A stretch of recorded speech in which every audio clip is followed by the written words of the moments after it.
नमस्कार, स्वागत है आप सभी का। मैं हूं आप सभी के साथ रिया डंगवाल। आप देख रहे हैं एचएनएन न्यूज। दोपहर के 3 बज चुके हैं। 3 बजे की 3 बड़ी खबरों में सबसे पहले बात बीजेपी के राष्ट्रीय अध्यक्ष नितिन नवीन के उत्तराखंड दौरे की। नितिन नवीन 3 दिवसीय उत्तराखंड दौरे पर हैं। आज उनके दौरे का दूसरा दिन है। बीजेपी आगामी विधानसभा चुनाव की तैयारी में जुट गई है।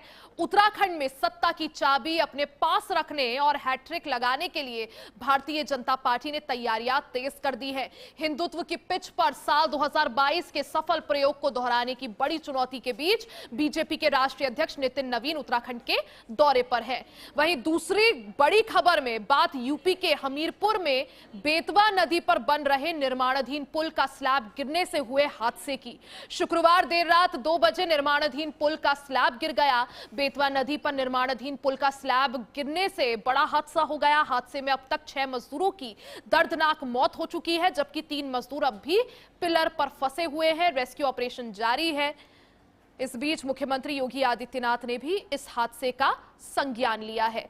तीसरी बड़ी खबर में आपको बताएंगे कि 21 जून को फिर से होने वाली नीट की री परीक्षा को फुल प्रूफ बनाने के लिए अब की बार क्या खास तैयारियां की जा रही है। सरकार परीक्षा के प्रश्न पत्रों को सुरक्षित और बिना किसी गड़बड़ी के परीक्षा केंद्रों तक पहुंचाने के लिए भारतीय वायुसेना के विमानों का इस्तेमाल करने के विकल्प पर गंभीरता से विचार कर रही है।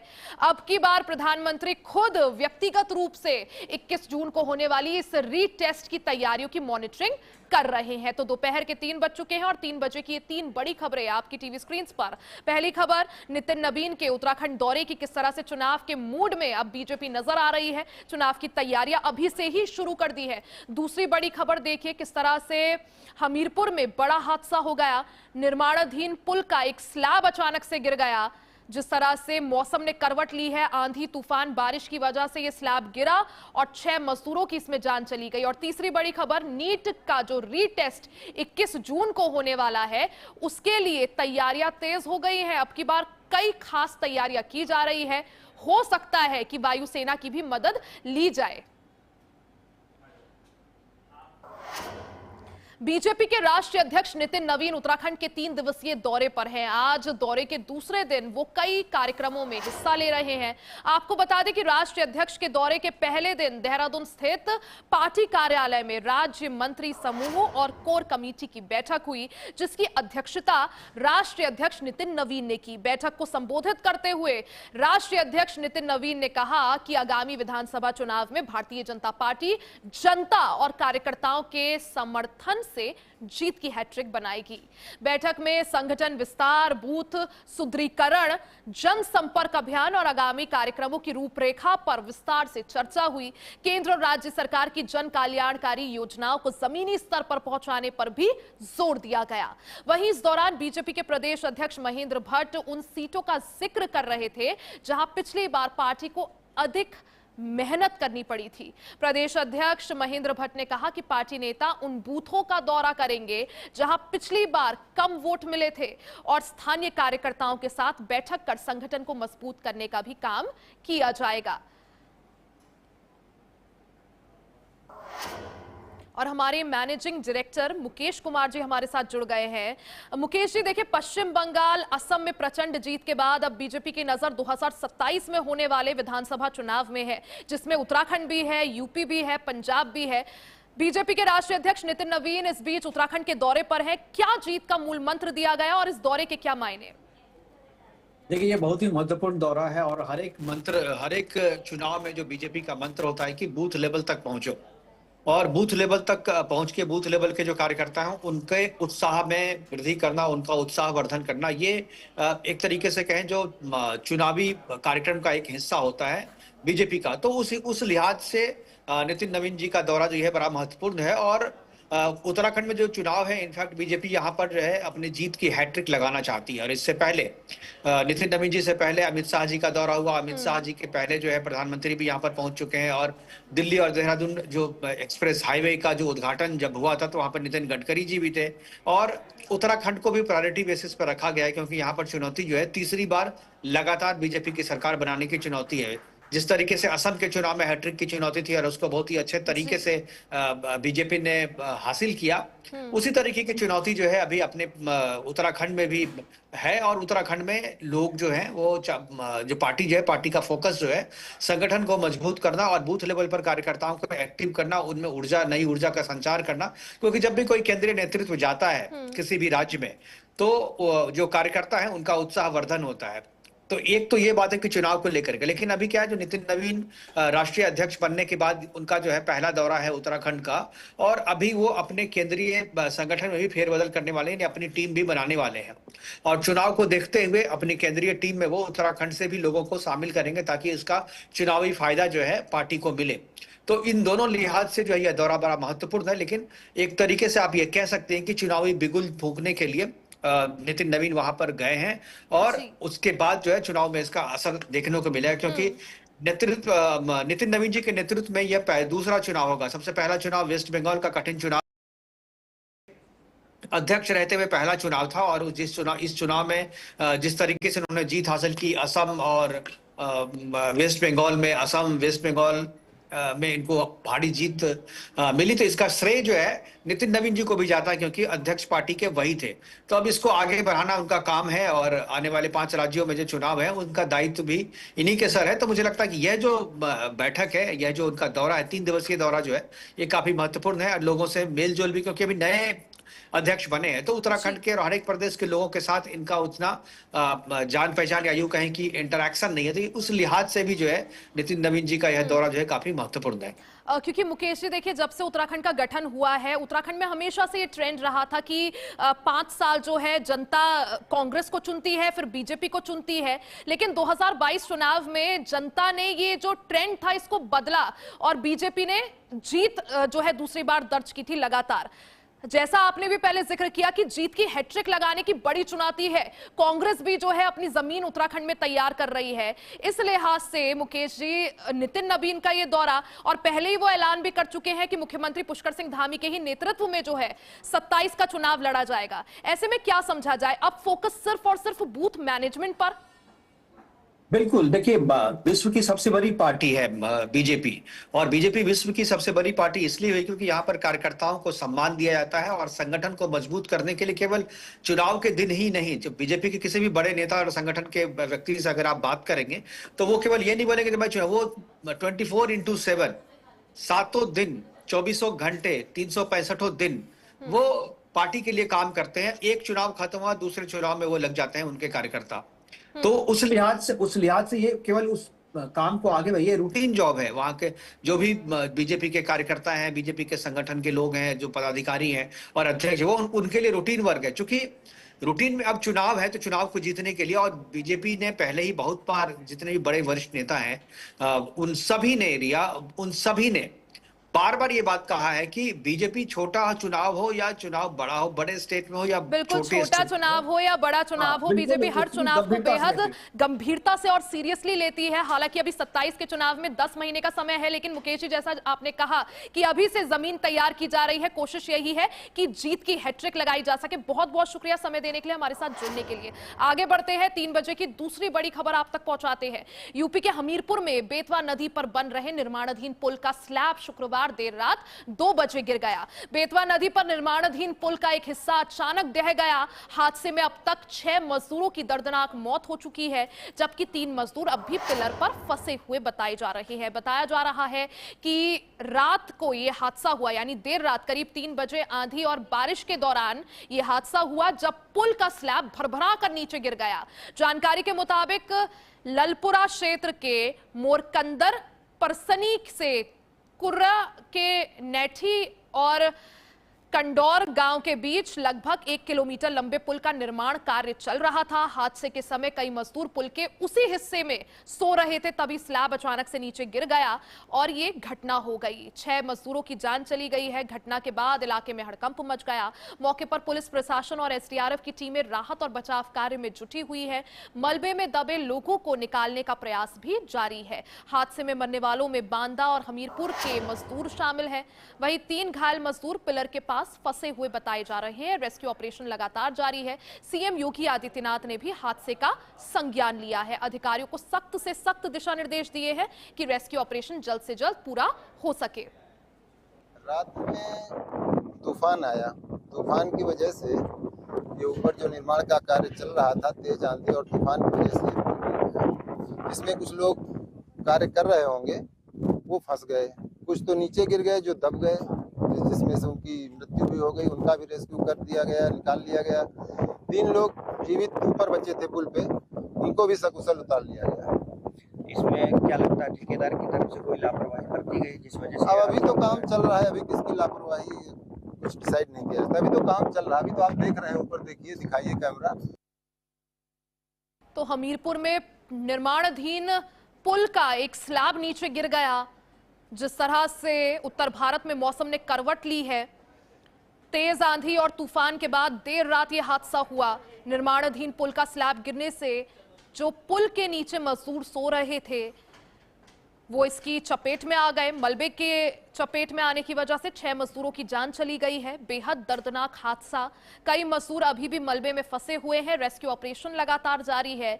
सीएम योगी ने भी इस हादसे का संज्ञान लिया है। अधिकारियों को तुरंत रेस्क्यू ऑपरेशन पूरा करने के निर्देश दिए हैं और जो गंभीर रूप से घायल मजदूर हैं उनके जल्द से जल्द इलाज के लिए भी निर्देश दिए गए हैं। हमीरपुर में बड़ा हादसा। उत्तर भारत में बदलता हुआ मौसम का मिजाज और ऐसे में कल जिस तरह से तेज आंधी और तूफान आया उसकी वजह से हमीरपुर में एक निर्माणाधीन पुल का हिस्सा गिर गया।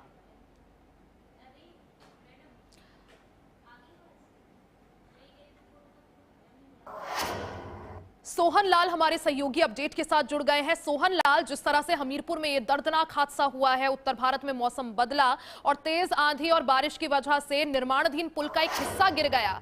इस वजह से अभी कितने मजदूरों की जान जा चुकी है? रेस्क्यू ऑपरेशन को लेकर क्या कुछ अपडेट आपके पास? बता दें कि आज रात आंधी तूफान और बारिश के बीच दर्दनाक बेतवा पुल हादसा हुआ, जिसमें अब तक 6 मजदूरों की मौत की पुष्टि हो चुकी है, जबकि मलबे में दबे अन्य 3 मजदूर बाहर निकाले जाने की सूचना सामने आई है, जिन्हें अस्पताल में भर्ती कराया गया है। नदी पर निर्माणाधीन पुल का एक हिस्सा टूट जाने से, गिर जाने से यह हादसा हुआ है। बता दें कि जो है एसडीआरएफ की टीम, एसपी मृगांक शेखर और डीएम अभिषेक गोयल मौके पर मौजूद हैं। रेस्क्यू ऑपरेशन जारी है। फिलहाल जो है सोहन, जो मजदूर मलबे में दबे हुए थे, क्या सभी का रेस्क्यू हो चुका है? सभी को निकाल लिया गया है बाहर? डॉक्टरों का क्या कुछ कहना है? किस अस्पताल में इलाज चल रहा है? 3 मजदूर बाहर निकाले जाने की सूचना है और जो है रेस्क्यू ऑपरेशन लगातार जारी है। उसमें जो है 3 मजदूरों का इलाज होने की भी खबर सामने आई है और भर्ती कराया गया है, जिन्हें जो है सुरक्षित निकालकर जो है उनका इलाज जारी किया जा रहा है। और बताया जा रहा है कि ये मटेरियल कॉन्ट्रैक्शन विभाग और जो है और उनके सुरक्षा से जुड़ी लापरवाही। बिल्कुल, यानी कैसे हादसा हुआ, जिम्मेदार अधिकारियों पर आखिर कार्रवाई कब होती है, ये देखना जरूरी होगा, क्योंकि सीएम योगी ने भी इस हादसे का संज्ञान ले लिया है। बहुत बहुत शुक्रिया जानकारी के लिए।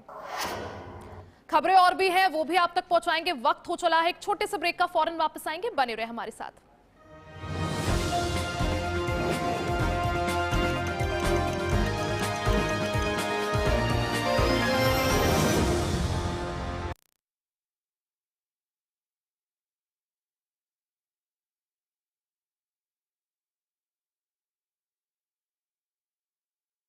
हर रोज हो जाता हूँ लेट, साफ नहीं होता है मेरा। अबे घोचू, अक्खा इंडिया को मालूम है, पेट सफा हर रोग दफा। जब हर तरफ खबरों का शोर हो, जब सच और अफवाह में फर्क ना हो, तब एक चैनल उठता है सवालों की रोशनी लेकर, आपके हित की आवाज बनकर। एचएनएन न्यूज, जुनून सच दिखाने का।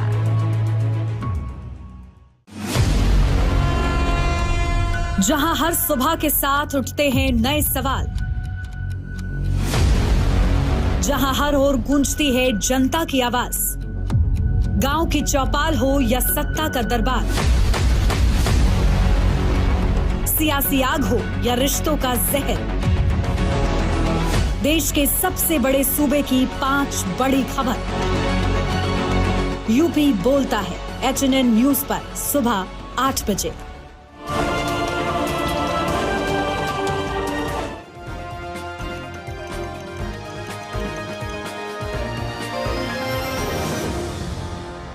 और एक बार फिर से आप सभी का स्वागत है। 3 बजे की तीसरी बड़ी खबर में बात नीट की कर लेते हैं।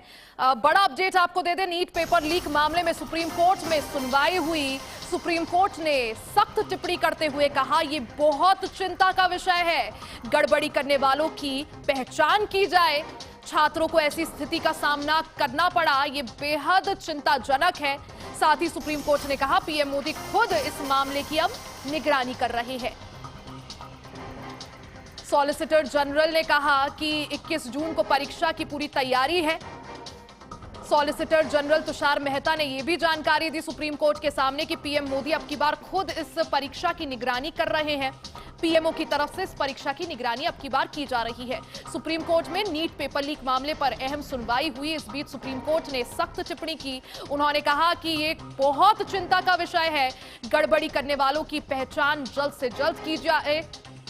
छात्रों को ऐसी स्थिति का सामना करना पड़ा, ये बेहद चिंतापूर्ण विषय है। और नीट यूजी परीक्षा में हुए पेपर लीक के बाद अब होने वाले री एग्जाम के लिए खास तैयारियां भी की जा रही है। विकास हमारे सहयोगी अपडेट के साथ जुड़ गए हैं। विकास, देखिए 3 मई को नीट की परीक्षा होती है, लेकिन उसमें धांधली का आरोप लगता है। जो गेस्ट पेपर आता है वो सर्कुलेट भी होता है सोशल मीडिया पर और उसके बाद परीक्षा को रद्द कर दिया जाता है। अब 21 जून को परीक्षा होनी है। सुप्रीम कोर्ट में भी आज इस मामले पर सुनवाई हुई और सुप्रीम कोर्ट ने भी ये कहा कि जो हुआ वो बेहद गलत और चिंता का विषय है। बिल्कुल, आज की जो बैठक थी, जो सुनवाई थी, वो बहुत ही अहम मानी जा रही है, क्योंकि इसको लेकर हमने देखा है कि जो पेपर हुआ था 3 मई को और उसके बाद पेपर सर्कुलेट होने के बाद 12 मई को इसको कैंसिल कर दिया गया था और तमाम सारे सवाल जो उठ रहे थे उसको लेकर भी आज सुप्रीम कोर्ट में ये जो सुनवाई हुई है।